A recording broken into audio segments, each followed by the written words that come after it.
بسم اللہ الرحمن الرحیم۔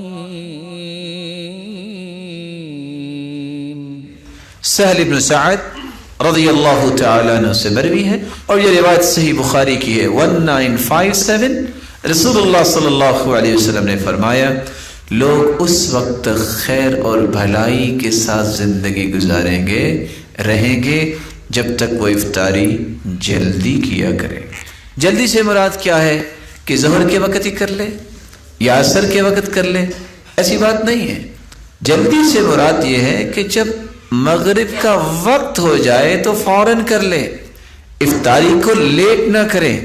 آپ صلی اللہ علیہ وآلہ وسلم نے فرمایا، صحیح الجامع کی روایت ہے 3038، ابو الدرداء رضی اللہ تعالیٰ عنہ روایت کے راوی ہیں، 3 چیزیں نبیوں کے اخلاق میں سے ہیں: تعجیل الافطار، افطاری جلدی کرنا، تاخیر السحور، سحری لیٹ کھانا۔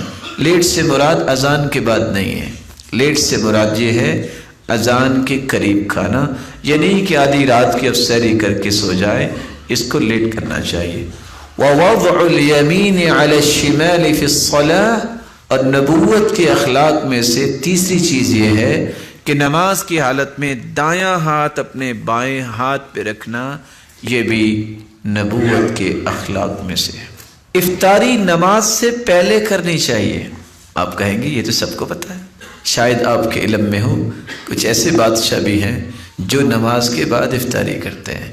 تو رسول اکرم صلی اللہ علیہ وآلہ وسلم کے صحابی انس بن مالک روایت کرتے ہیں، سلسلہ صحیحہ کی روایت ہے، میں نے کبھی بھی اللہ کے رسول صلی اللہ علیہ وسلم کو نہیں دیکھا صلی صلاۃ المغرب حتی یفطر، جب تک وہ افطاری نہ کر لیتے وہ مغرب کی نماز نہیں پڑھتے تھے، وَلَوْ عَلَى شَرْبَةٍ مِّن مَّاءٍ، خواہ وہ پانی کا گھونٹ لے لیتے، افطاری کر کے ہی نماز پڑھتے۔ أشهد أن لا